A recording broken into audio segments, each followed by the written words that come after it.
My daughter said I'm the reason her dad left, so I left her too. I was making coffee after a double shift when my 14-year-old Ariana walked into the kitchen dressed for a party I'd never approved. I'm going to Mia's house. Her mom said I could sleep over. It's a school night. You have a test tomorrow. Her face twisted into something I barely recognized. Mia's mom trusts her. You're so controlling. No wonder Dad couldn't stand living here. I set down my coffee. Ariana, it's true. She stepped closer, tears building in her eyes. You drove him away. Everyone knows it. I heard Mia's mom say it. You're impossible to live with. I should have stayed calm. I should have explained. Instead, I was exhausted and hurt, and I said the worst thing I could have said. Fine. You want me gone? I'll give you some space. I grabbed my keys and drove to my sister's house. I told myself I'd go back in the morning, that I just needed one night to clear my head. But Ariana didn't call, didn't text, nothing. So I waited. She didn't know what I'd protected her from. The savings account her father emptied before he left. The nights I'd worked double shifts to keep us in our house. The truth about why he really disappeared, which had nothing to do with me being impossible, and everything to do with him finding someone younger in another state. I'd let her believe a softer story. That her dad just needed space. That sometimes people grow apart. I thought I was protecting her. Maybe I was just protecting myself from having that conversation. By day 3, her Instagram told the whole story. Photos at parties, comments about how free she felt. A boy I didn't recognize with his arm around her shoulder. By day 5, the text started. Where's the permission slip for the field trip? Do we have laundry detergent? The school called about my test. Can you call them back? I responded to each one the same way. You can handle it. Day 7 broke her. She called me crying at 11 p.m. The party she'd gone to had gotten out of control. Some older kids showed up. Things got scary. She'd locked herself in a bathroom. Mom, please come get me. I'm sorry. Please. Every instinct told me to run to my car. But I made myself ask the question. Did you try calling your dad? Silence. Then quietly. I found his number online. He has a new family now, a little boy. He posted photos from Disneyland last week. She'd never told me she'd looked him up. Did you call him? He didn't answer. I texted and he just said, her voice cracked. He said I should ask my mother, that he signed away his rights for a reason. I was already grabbing my keys. I found her sitting on the curb outside a house I didn't recognize. Mascara streaked down her face. She climbed into the car without saying anything. We drove home in silence. When we got inside, she sat at the kitchen table and stared at her hands. I didn't know he signed away his rights. I never told you. Why? I sat down across from her. Because you were 10. Because I wanted you to believe your father loved you, even if he couldn't show it. Because I thought the truth would hurt more than the lie. She looked up at me. You let me blame you. For years. You let me think you were the problem. I thought I was protecting you. From what? From knowing my dad didn't want me?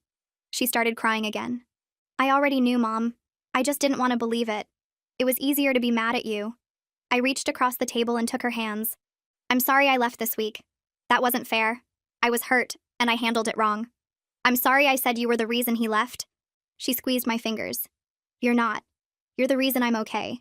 You're the reason we still have a house and I have clothes and someone shows up to my volleyball games. I'll always show up.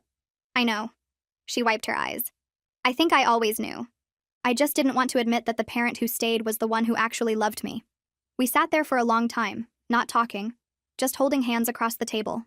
She's 16 now, still pushes boundaries, still rolls her eyes when I enforce curfew. We fight about clothes and boys and screen time like every other mother and daughter. But she's never blamed me for her father again. And whenever she leaves the house, no matter how annoyed she is with me, she always says the same thing. Love you, Mom. 3 words. That's all I ever needed. Not an apology, not perfection. Just the knowledge that when she walks out the door, she knows exactly who will be there when she comes back. Her dad gave her life, but I gave her a home. And she finally understands the difference. The morning after we talked, I woke up to sounds coming from the kitchen. I walked in and found Ariana standing at the stove making scrambled eggs. She had toast in the toaster and my favorite coffee mug sitting on the counter. She didn't look at me when I came in, just kept stirring the eggs in the pan. When they were done, she put some on a plate with 2 pieces of toast and slid it across the table to me. She gave me a small smile that didn't quite reach her eyes, but told me everything I needed to know. We were going to be okay. Over the next few days, things started to feel different between us. She asked me questions she'd never asked before. Real questions about things I'd been hiding from her for years. One night, she sat down at the kitchen table while I was paying bills and asked about the savings account her father emptied. I stopped writing and looked at her. She deserved the truth. I told her about the $15,000 he took before he left. How I'd been saving it for her college fund and our emergency money. How he cleaned it out 3 days before he disappeared, and I had to start over from nothing. I told her about the extra shifts I picked up, the overtime I volunteered for, the times I skipped meals so she could have new volleyball shoes. She sat there listening with tears running down her face. She didn't interrupt or ask questions. She just listened while I explained how I rebuilt everything he destroyed. A few days later, she asked about the divorce. Not the easy version I'd been telling her for years, but the real story. I sat down with her and explained how her father met someone online. How he spent months talking to this other woman while I was working double shifts. How he made promises to her and planned his whole exit without telling me anything. When Ariana was 10, he just left.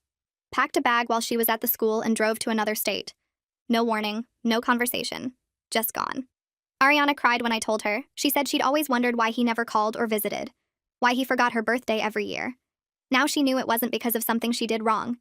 It was because he chose to walk away. 2 weeks after the party, my phone rang while I was at work.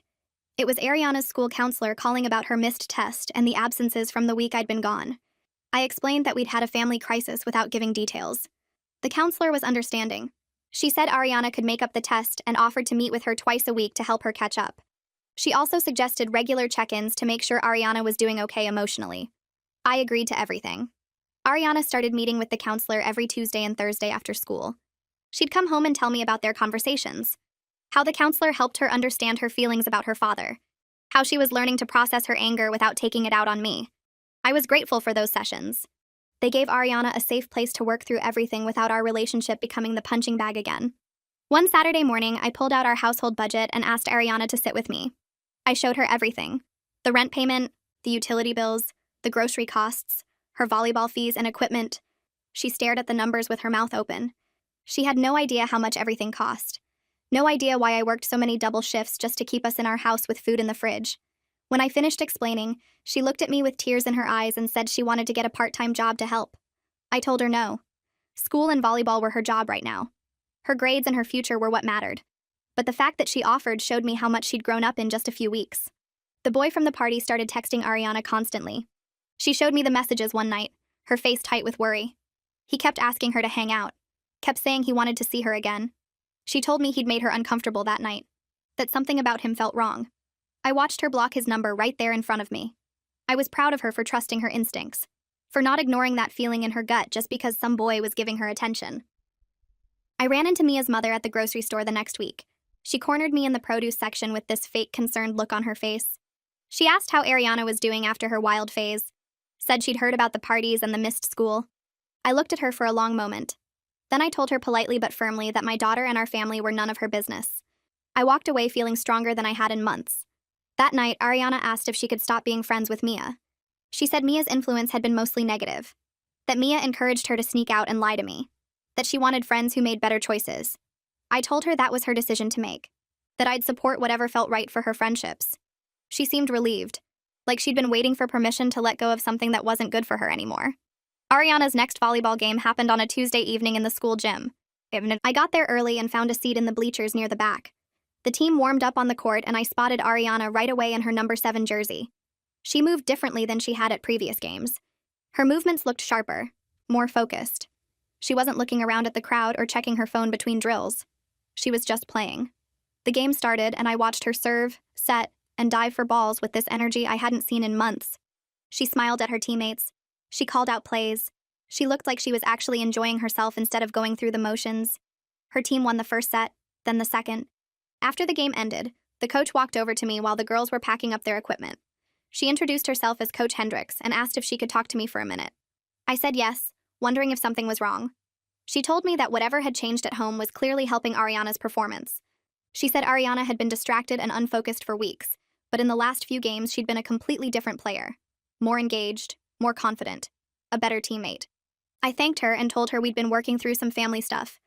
She nodded and said it showed in the best way possible. Watching Ariana walk off the court with her teammates, laughing about something one of them said, made something loosen in my chest. The following week, Ariana brought a girl home from volleyball practice. She walked through the front door and called out that she had a friend with her. I came out of my bedroom where I'd been folding laundry and met them in the living room. The girl was tall with dark hair pulled back in a ponytail. She smiled at me and stuck out her hand. She introduced herself as Larissa Pritchard and thanked me for letting her come over. I liked her immediately. She made eye contact. She had good posture. She seemed comfortable but respectful. The girls went to Ariana's room to work on homework together, and I heard them talking about their math assignment instead of gossiping about other kids. An hour later, a car pulled up outside and Larissa's mother came to the door to pick her up. She introduced herself as Theo Pritchard, and we talked for a few minutes in the doorway. She seemed warm and grounded. She mentioned that Larissa had been talking about Ariana all week and was glad the girls had become friends. We exchanged phone numbers before she left. After they drove away, Ariana came into the kitchen where I was starting dinner. She asked what I thought of Larissa. I told her I thought she seemed like a really good person. Ariana smiled and said Larissa was different from her other friends, that she actually cared about school and had goals, that she made Ariana want to be better. I told Ariana I was proud of her for choosing healthier friendships. She hugged me quickly before going back to her room. 3 months passed. The school counselor called me at work on a Thursday afternoon. I stepped outside to take the call, worried something was wrong. Instead, she told me she was calling to congratulate both of us. Ariana's grades had improved significantly across all her subjects. She'd gone from mostly C's and D's to A's and B's. Her teachers reported that she was participating more in class and turning in all her assignments on time. The counselor said this kind of turnaround was unusual, and she wanted to acknowledge the hard work both Ariana and I had put in. Then she told me something else. Ariana had made the varsity volleyball team as a freshman. That almost never happened at their school. The coach had been so impressed with Ariana's improvement and dedication that she'd moved her up from junior varsity. I thanked the counselor and hung up. I sat in my car for a few minutes before going back inside to finish my shift. When I got home that night, Ariana was in the kitchen making herself a snack. I told her the counselor had called. She froze with the peanut butter jar in her hand. I watched her face go through about 5 different emotions before I smiled and told her I was so incredibly proud of her. She set down the jar and hugged me hard. She said she'd been scared to tell me about varsity because she didn't want to disappoint me if she couldn't keep up. I told her she could keep up, that I believed in her completely. The next weekend, I did something I hadn't done in over a year. I took 2 days off from work. No double shifts, no extra hours, just a regular weekend at home with my daughter. On Saturday morning, we slept in until 9 o'clock. Then we got dressed and went to the mall. We tried on clothes in stores we usually just walked past because everything was too expensive. We didn't buy much, just a few things on clearance, but it felt good to browse without watching the clock. We had lunch at the food court, and Ariana told me about her classes and her friends and the boy in her English class who kept trying to talk to her. After lunch, we went to Target and bought snacks and a new lamp for Ariana's room because her old one had stopped working. We got home around 4 and changed into comfortable clothes. Ariana picked out 3 movies from our streaming queue and we made popcorn. We spent the evening on the couch watching movies and making fun of the bad dialogue. We didn't talk about anything heavy. We didn't process our feelings or have deep conversations. We just existed together in our living room, being normal, being peaceful. Around midnight, Ariana fell asleep with her head on my shoulder. I sat there for a while longer, not wanting to move and wake her up. This was what I'd been working toward. Not grand gestures or dramatic reconciliations. Just regular Saturday nights where my daughter felt safe enough to fall asleep next to me. On Monday evening, Ariana came to me while I was paying bills at the kitchen table. She stood in the doorway for a minute before asking if she could talk to me about something. I closed my laptop and told her to sit down. She sat across from me and picked at her fingernails. Then she asked if we could afford family therapy together. She said her school counselor had suggested it might help us build even better communication. She said she knew money was tight and therapy was expensive, but she thought it might be worth it. I stared at her for a second. My 14-year-old daughter was asking for therapy, was taking initiative to improve our relationship even though things were already so much better. I told her yes, that we could make it work, that I thought it was a great idea. She looked relieved. I spent the next 2 days calling different therapists and clinics. Most of them were way outside our budget. But I finally found a sliding scale clinic across town that charged based on income. I made an appointment for the following week. When I told Ariana, she thanked me 3 times. She seemed nervous but excited. I was nervous too. But if my daughter was brave enough to ask for help, I was brave enough to follow through. Our first therapy session was on a Tuesday evening. The clinic was in an older building with worn carpet and fluorescent lights. The therapist met us in the waiting room. She was younger than I expected, maybe in her early 30s, with glasses and a friendly smile. She led us back to her office and we sat on a couch while she took a chair across from us. The session started awkwardly. Neither of us knew what to say. The therapist asked us why we were there and what we hoped to get out of therapy. I let Ariana answer first. She talked about wanting better communication, about not wanting to fall back into old patterns, about being scared that we'd fought so hard to fix things and might mess it up again. Then I talked about wanting to give Ariana the tools to express her feelings without fear, about learning how to listen better, about making sure she always felt heard. The therapist listened to both of us and then started teaching us some basic communication techniques. She had us practice expressing feelings without blame, using phrases that started with how we felt instead of accusations about what the other person did. It felt weird at first, mechanical, but by the end of the session, both of us were getting better at it. Before we left, the therapist suggested monthly sessions to maintain the progress we'd made. We both agreed. Walking out to the car, Ariana said that wasn't as bad as she thought it would be. I agreed. It actually felt good to have someone neutral helping us navigate our relationship. Our second therapy session happened 3 weeks later. The therapist started by asking how things had been going at home. We both said things were good. Then she asked if there was anything specific we wanted to work on, and I took a deep breath and admitted something I'd never said out loud before. I told her that working constant double shifts had been partly about avoiding difficult conversations at home, that it was easier to be at work than to face the tension between Ariana and me, that I'd used exhaustion as an excuse not to deal with our problems. Ariana looked at me with surprise. Then she admitted something too. She said she'd pushed me away because it felt safer than risking more abandonment, that if she kept me at a distance, it would hurt less when I eventually left like her father did. She said she'd been testing me, seeing how far she could push before I'd give up on her. Hearing her say that broke something open in my chest. I reached over and took her hand. I told her I wasn't going anywhere, that she could test me for the rest of her life and I'd still be there. The therapist helped us talk through these admissions. She pointed out that we'd both been protecting ourselves in ways that actually made things worse. That real safety came from vulnerability, not distance. By the end of the session, we were both crying a little. But it felt like good crying, like releasing something we'd been carrying too long. Ariana's volleyball team made it to regional championships in late spring. The tournament was spread across 3 weekends with games every Saturday and Sunday. I arranged my work schedule to attend every single game. I switched shifts with coworkers. I called in favors. I made it work. Watching Ariana play in those championship games reminded me why I'd fought so hard to keep our family together. She was thriving. She moved across the court with confidence and joy. She high-fived her teammates. She called out encouragement. She played like someone who knew exactly who she was and what she was capable of. Her team won their first 2 games easily. The third game was closer, but they pulled it out in the final set. The fourth game went to 5 sets and came down to the last few points. I sat in the bleachers with my hands clenched, barely breathing. When Ariana's teammate scored the winning point, the whole team rushed the court screaming and hugging each other. I stood up and clapped until my hands hurt. After the game, Ariana found me in the crowd. Her face was flushed and sweaty, and she was smiling so wide. She told me they were going to the championship finals, that they actually had a chance to win the whole thing. I hugged her and told her I was so proud, that I'd be at every game no matter what. The championship game was the following Saturday. The gym was packed with people from both schools.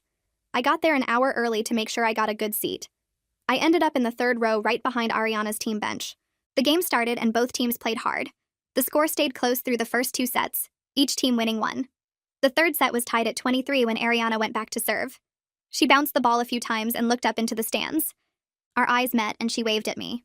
Just a small wave, barely lifting her hand. But it meant everything. She served and the ball cleared the net.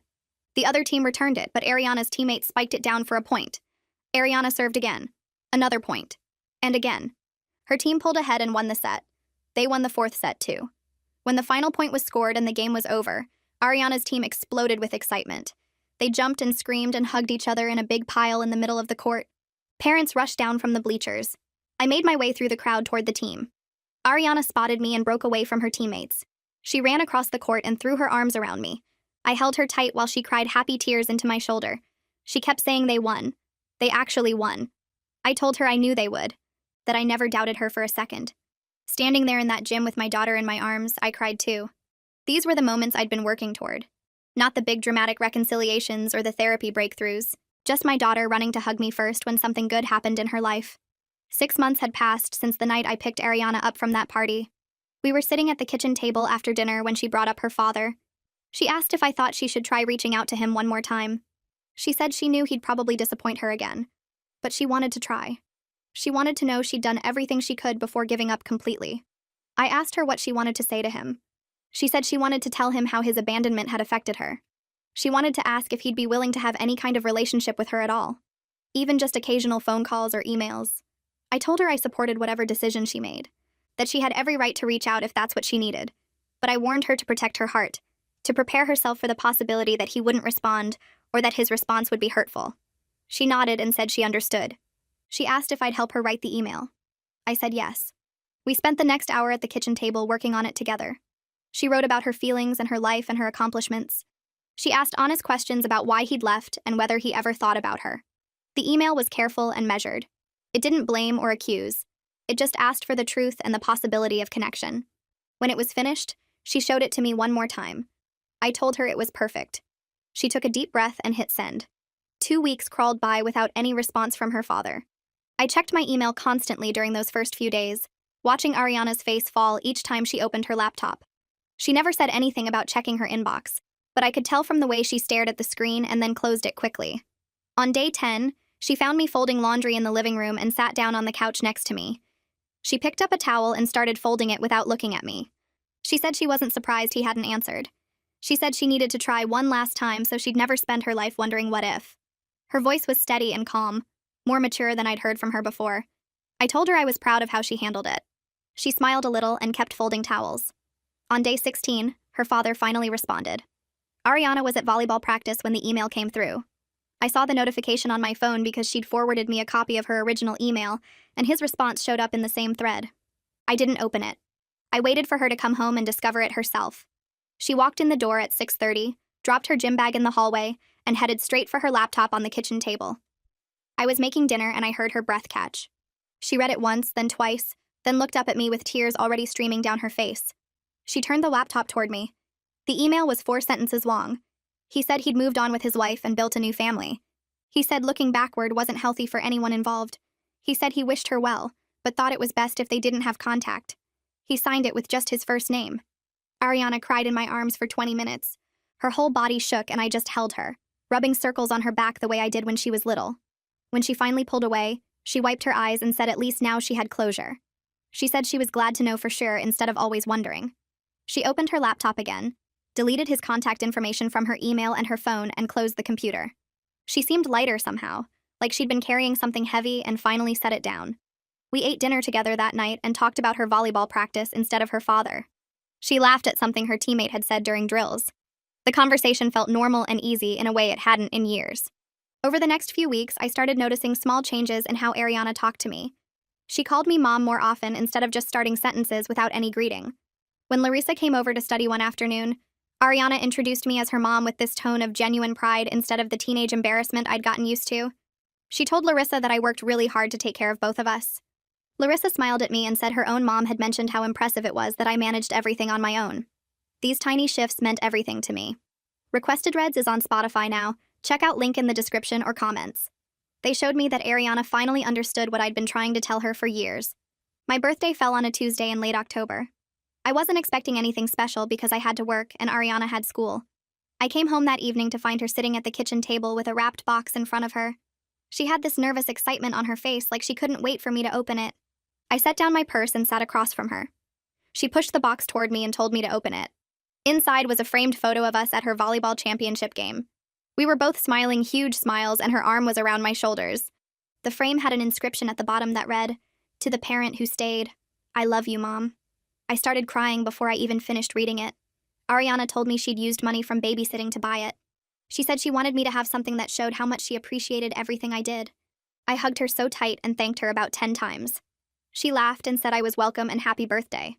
I hung the photo in our kitchen the next morning, right on the wall where we could both see it from the table. Every single time I walked past it or sat down for a meal, I looked at that picture and felt this wave of gratitude.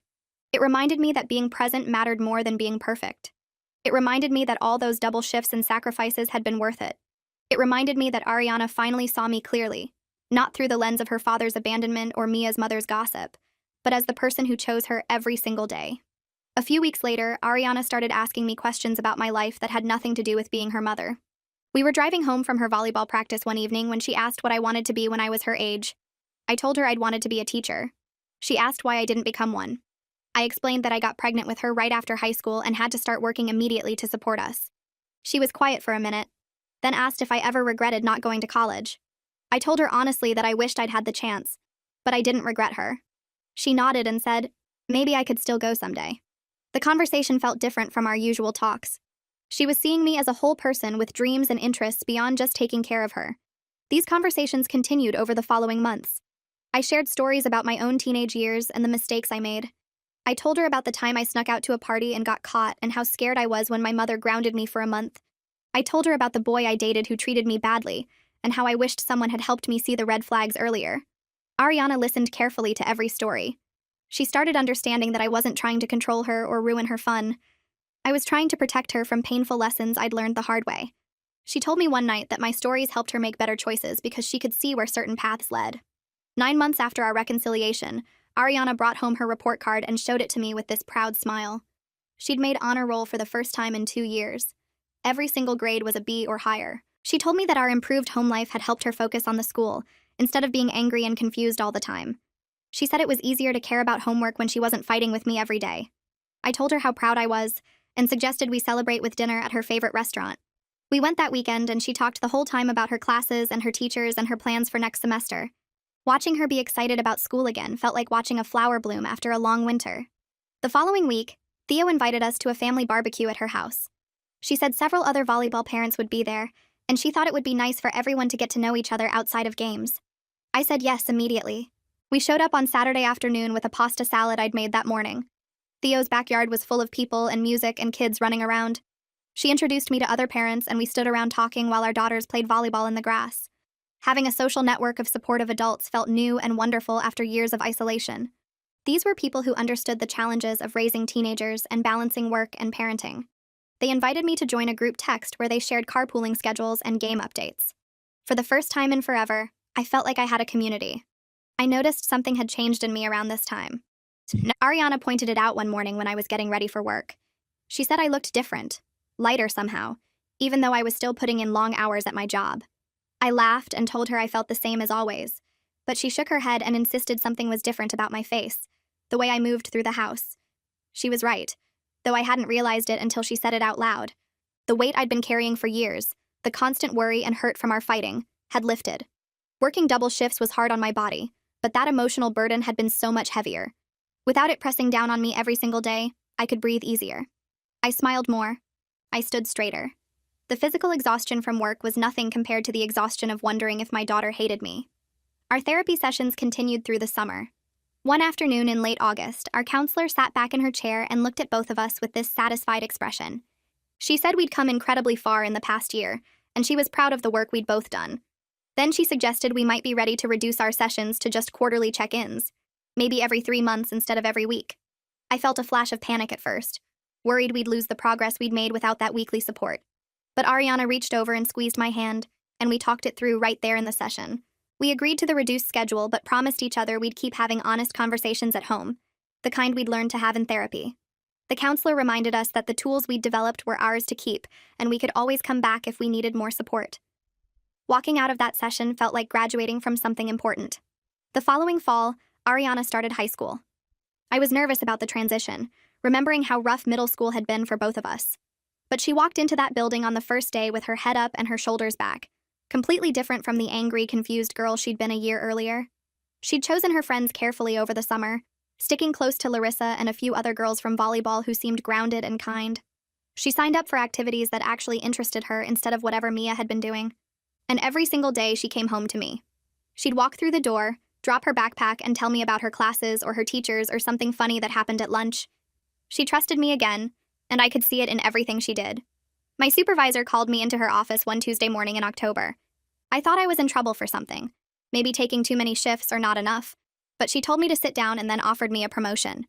The position came with better hours, which meant I wouldn't have to work as many double shifts anymore, and slightly higher pay that would help us build our savings back up.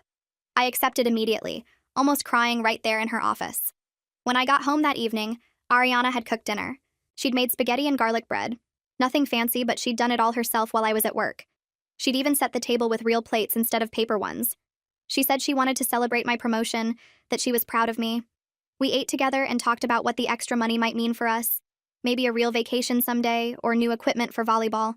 It was one of those perfect ordinary moments that felt extraordinary because of everything we'd been through to get there. A few weeks later, Ariana came into the living room where I was folding laundry and sat down next to me. She started asking questions about dating and boys, but not in the defiant way she used to ask about things. She was genuinely curious, wanting my perspective on relationships and what to look for in someone who treated you right. I put down the towel I was folding and we talked for almost an hour about respect and red flags and how to know when someone truly cares about you. I told her about her father, the warning signs I'd missed when we first got together, the ways he'd made me feel small that I'd ignored because I was young and didn't know better. She listened to every word, asked thoughtful questions, and actually seemed to value what I had to say. This was the conversation I'd wanted to have with her for years, and it was finally happening because we'd built enough trust for her to let me in. Her first high school dance was in November. She came into my room the night of the dance wearing a dark blue dress that hit just above her knees. She did a little spin and asked what I thought. I told her she looked beautiful, absolutely stunning, and I meant every word. Then I asked if she was sure the dress met the school's dress code requirements, and instead of getting mad at me for checking, she laughed and showed me the school handbook guidelines she'd already reviewed. We took pictures in the living room, just the two of us, and I drove her to the school. She kissed my cheek before getting out of the car and told me she'd text me when she was ready to be picked up. I watched her walk into the building with her friends, and my heart felt so full it hurt. She texted me at exactly 10:30, right when the dance ended. I pulled up to the school and she climbed into the car, talking before she even closed the door. She spent the entire drive home telling me about the music and the decorations and the photo booth where she and her friends took silly pictures. Then she mentioned a boy named Justin who'd asked her to dance, and her whole face lit up when she described how nervous he'd been. She said they'd danced to 3 songs and he'd asked for her number at the end of the night. The easy way she shared this with me, trusting me with something that mattered to her, felt like the most precious gift she could have given me. We got home and she kept talking while we made hot chocolate, and I just listened and smiled, so grateful for this moment of connection. The next weekend, Ariana asked if she could sleep over at Larissa's house. It was the first time she'd asked about a sleepover since the crisis that had brought us back together. I felt my stomach tighten for just a second, old fears trying to surface. But then I looked at my daughter, really looked at her, and I saw someone completely different from the girl who'd gone to that party a year ago. I knew Larissa well by now, had spent time with her and Theo at volleyball events and team dinners. I trusted both girls, and more importantly, I trusted Ariana's judgment. I said yes without hesitation. She hugged me and ran off to pack her overnight bag, and I realized I wasn't scared anymore. While Ariana was at Larissa's that night, I sat in our quiet house and waited for the anxiety to hit. I kept expecting to feel worried or restless, to check my phone every 5 minutes or imagine worst-case scenarios. But none of that happened. I made myself dinner, watched a movie, went to bed at a reasonable hour. I trusted my daughter completely, trusted that she knew how to make good choices and that she'd call me if she needed anything. The peace I felt was so different from the fear that used to consume me whenever she left the house. We'd built something real together, a foundation strong enough that I didn't have to worry anymore. A year after our kitchen table reconciliation, Ariana came home from the school with this excited look on her face. She told me she'd written an essay for her English class about the parent who shaped her most. A few days later, her teacher called me at work. The teacher said she'd been teaching for 20 years, and Ariana's essay was the most moving piece she'd ever read. She asked if she could read it aloud to her other classes as an example of powerful personal writing. I gave permission, my voice shaking, and when I got home that evening, Ariana showed me the essay. I sat at our kitchen table and read about our 7-day separation, about the scary party, and the moment she realized her father had truly abandoned her, about learning that love means showing up every single day instead of making grand gestures. I cried reading every word, and when I finished, I pulled my daughter into my arms and held her tight. We talked about getting the essay printed at the copy shop downtown and picking out a frame that matched the one around her championship photo. The next afternoon, Ariana drove us to the store, and we spent 20 minutes looking at different frames until we found one with the same dark wood finish. Back home, she helped me measure the wall space and mark where the nail should go. I held the frame against the wall while she checked if it was level, and when we finally hung it up, we both stepped back to look at our work. The championship photo showed Ariana mid-jump at the net, her team celebrating behind her, and the essay sat right beside it telling a different kind of victory story. Our kitchen wall now held 2 frames that captured who we'd become together, not just as mother and daughter, but as 2 people who'd learned how to be honest with each other. I ran my fingers along the edge of the essay frame and felt something settle in my chest, a quiet pride that had nothing to do with perfection and everything to do with survival. 3 weeks later, Ariana came home from volleyball practice with news that her coach had nominated her for a leadership award. The ceremony would be at the school gym in front of all the teams and their families, and winners would give short acceptance speeches. Ariana practiced her speech at our kitchen table, reading it to me twice and asking if certain parts sounded okay. The night of the ceremony, I sat in the bleachers watching other students accept awards for academics and athletics, and then they called Ariana's name. She walked up to the microphone looking nervous but steady, accepted her trophy from the coach, and then turned to face the crowd. She thanked her teammates and her coach, talked about what leadership meant to her, and then she looked right at me in the stands. Her voice got quieter but stronger somehow, and she said that her mom had taught her what real strength looked like by working double shifts and showing up to every game and never giving up even when things got hard. People started clapping before she even finished, and I had to wipe my eyes because I wasn't expecting her to say any of that. When the ceremony ended, Ariana found me in the parking lot and I hugged her, so tight I thought I might never let go. 15 months had passed since the week I'd left, since the scary party and the kitchen table conversation that changed everything.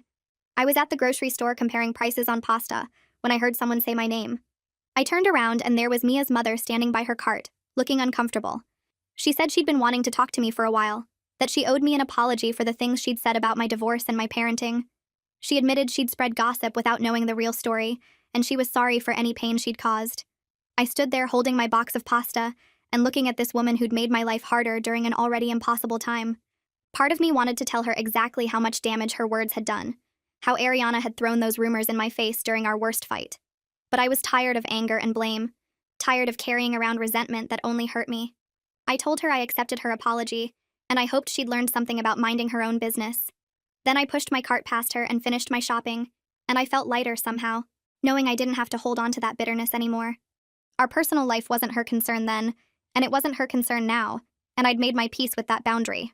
A few days later, Ariana told me she'd run into Mia at the school near the lockers. They'd talked for a few minutes, just normal conversation about classes and teachers, nothing deep or emotional. Ariana said it wasn't weird exactly, just different from how their friendship used to be. That evening while we were doing dishes together, Ariana brought it up again and said she was grateful she'd chosen different friends after everything that happened. She'd learned that real friends don't encourage you to sneak out to parties or lie to your parents or make dangerous choices. Real friends care about your safety and your future, not just having fun in the moment.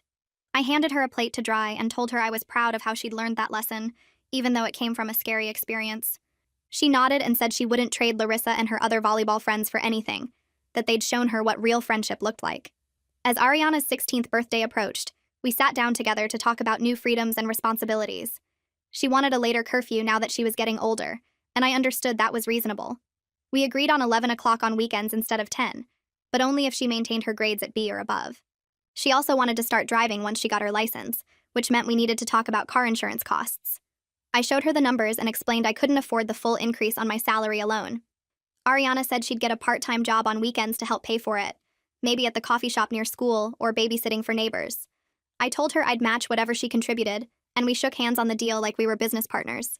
Setting these boundaries together instead of me just laying down rules felt like progress, like we were building something based on mutual respect instead of control and rebellion. The following Saturday morning, Ariana and I drove to an empty parking lot behind the closed shopping center.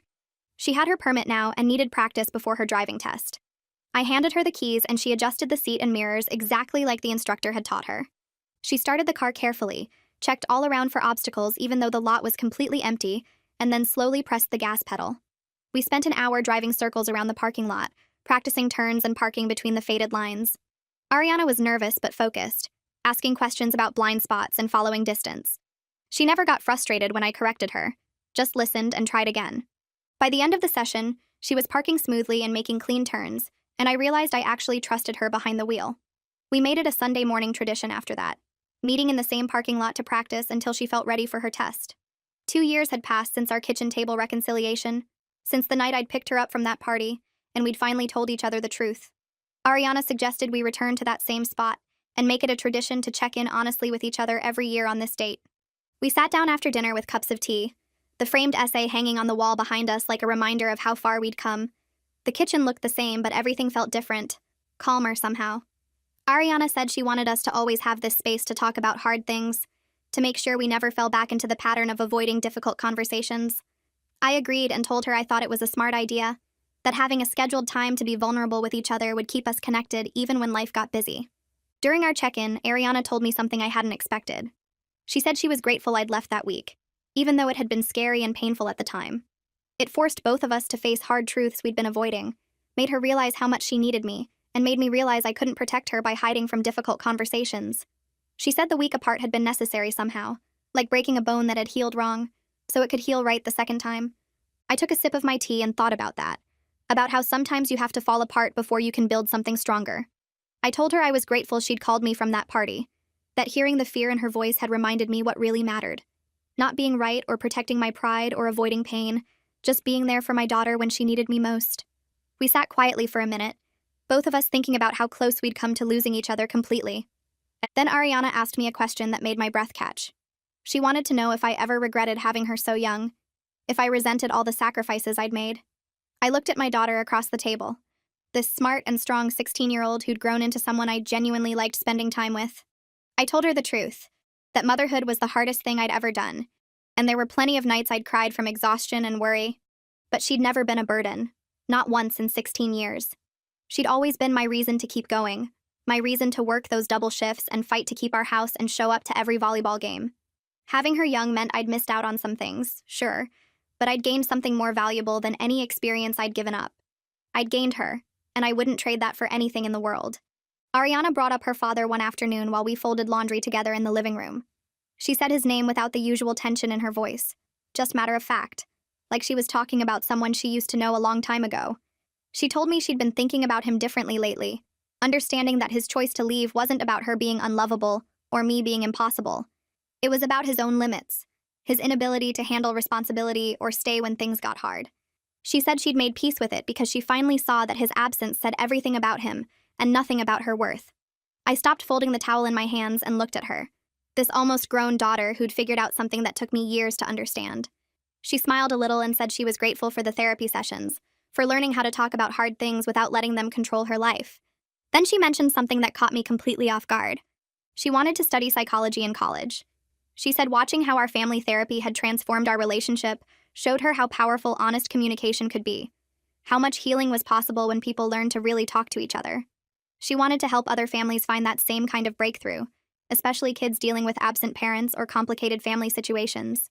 I felt this surge of pride that made my chest tight because she was taking our worst moments and turning them into something meaningful. She was choosing to build her future on the foundation of what we'd survived together. Ariana's 16th birthday arrived on a Saturday in late spring.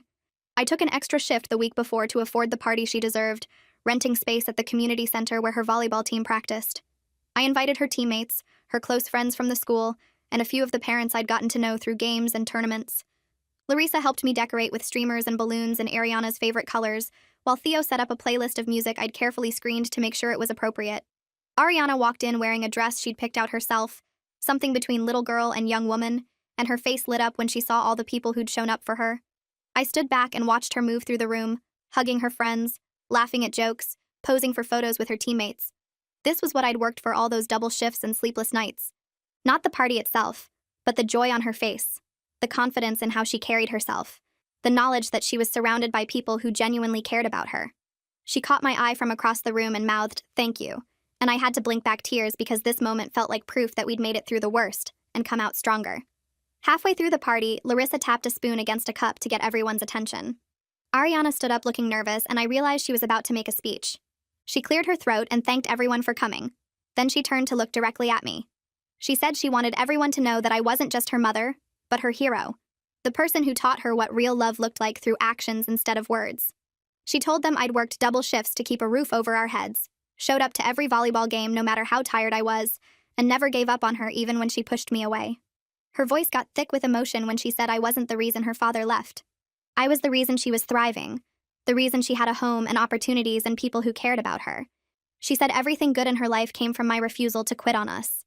The room went quiet, except for a few sniffles from other parents, and I pressed my hand over my mouth to keep from sobbing out loud. Ariana walked over and hugged me tight while everyone clapped, and I whispered in her ear that she made every sacrifice worth it. She whispered back that she knew, that she finally understood everything I'd done for her. The next morning, we tackled the cleanup together. Bags of trash and leftover decorations scattered across the kitchen. We worked without talking much, just comfortable silence broken by occasional laughter when we remembered something funny from the party. Ariana teased me about how I'd danced to one of her favorite songs, and I reminded her that she'd promised never to show anyone the video Larissa took. We moved around each other easily, handing each other trash bags and wiping down surfaces with the kind of teamwork that comes from really knowing someone. I realized this was what partnership felt like, this natural rhythm of working together toward the same goal. Not the dramatic declarations or big gestures, but the quiet morning after, cleaning up together and finding joy in the small moments. Ariana loaded the dishwasher while I swept the floor, and when we finished, she made us both hot chocolate even though it was almost summer. We sat at the kitchen table with our mugs. exhausted but happy, and I thought about how far we'd traveled from that terrible week 2 years ago, when everything fell apart. 3 weeks later, Ariana passed her driver's test on the first try. She came running out of the DMV waving her new license in the air, and I hugged her so tight she laughed and told me to breathe. On the drive home, she asked if she could take us to her volleyball practice that afternoon, and I handed her the keys without hesitation. She adjusted the mirrors carefully, checked her blind spots twice, and pulled out of the parking lot with steady hands. I watched her drive with this mix of pride and terror that probably every parent feels when their kid gets behind the wheel. But she was careful and confident, following the speed limit and using her turn signals and keeping both hands on the wheel like I'd taught her. When we pulled into the gym parking lot, she looked over at me with this huge grin and asked how she did. I told her she drove better than half the adults I knew, and I meant it. Watching her walk into practice carrying her gym bag, so grown up and capable, I felt this shift inside me. She wasn't my little girl anymore. She was becoming someone I genuinely respected and admired. We still thought about normal things like we always had. Her room stayed messy no matter how many times I asked her to clean it. She pushed back on screen time limits and tried to negotiate later curfews. She procrastinated on homework until the last possible minute and then stressed about deadlines she could have easily met. But something fundamental had changed in how we handled these conflicts. They didn't spiral into days of cold silence or hurtful words we couldn't take back. We argued, made our points, sometimes raised our voices, and then we moved on. The foundation underneath was solid enough that these surface disagreements couldn't shake it. We both knew we loved each other, knew we were on the same team even when we disagreed about the rules. Our fights resolved in hours instead of weeks, because we'd learned how to separate the small stuff from what really mattered. And what really mattered was always the same thing. We had each other's backs no matter what. Every single time Ariana left the house, she paused at the door to say those 3 words. It didn't matter if she was annoyed with me about something I'd said or a rule I'd enforced. It didn't matter if we just finished arguing about her messy room or her phone use. She'd grab her backpack or her gym bag, reach for the doorknob, then turn back and say it. Love you, Mom. Sometimes she said it cheerfully, sometimes grudgingly, sometimes with an eye roll attached. But she always said it. And I always smiled because those words meant more than any apology or explanation ever could. They meant she knew I'd be there when she came back. They meant she trusted our foundation enough to leave knowing it would still be solid when she returned. They meant she'd finally learned the difference between a parent who made promises and a parent who kept them. 2 years had passed since that terrible week when I'd driven to my sister's house and left Ariana to figure things out on her own. 2 years since she'd called me crying from that party, scared and alone, learning the hard way that her father had moved on without her. Looking back now, I could see how that week had cracked us both open in ways that needed to happen. The protective lies I'd been telling had to shatter before we could build something real. The anger she'd been carrying had to break before she could let herself love me without reservation. We'd built something stronger than before, something based on honesty and respect, and the daily choice to show up for each other. Not just during the big moments, but during all the small, ordinary ones that actually made up a life. Making breakfast together on Sunday mornings, driving to volleyball practice, folding laundry while talking about college plans. These were the moments that proved love wasn't about grand gestures. It was about consistency, about being present even when it was hard or boring or inconvenient. I stood in our kitchen looking at the framed photo from her volleyball championship and the essay she'd written about me for English class. Both hung on the wall where we'd had our breakthrough conversation that night 2 years ago.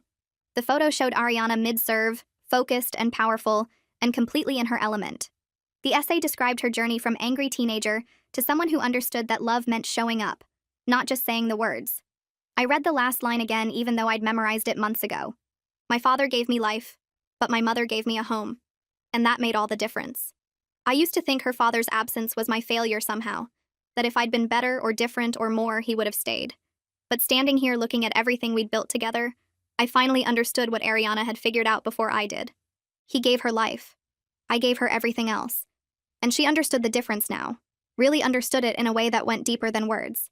So did I. Well, that wraps up whatever this was.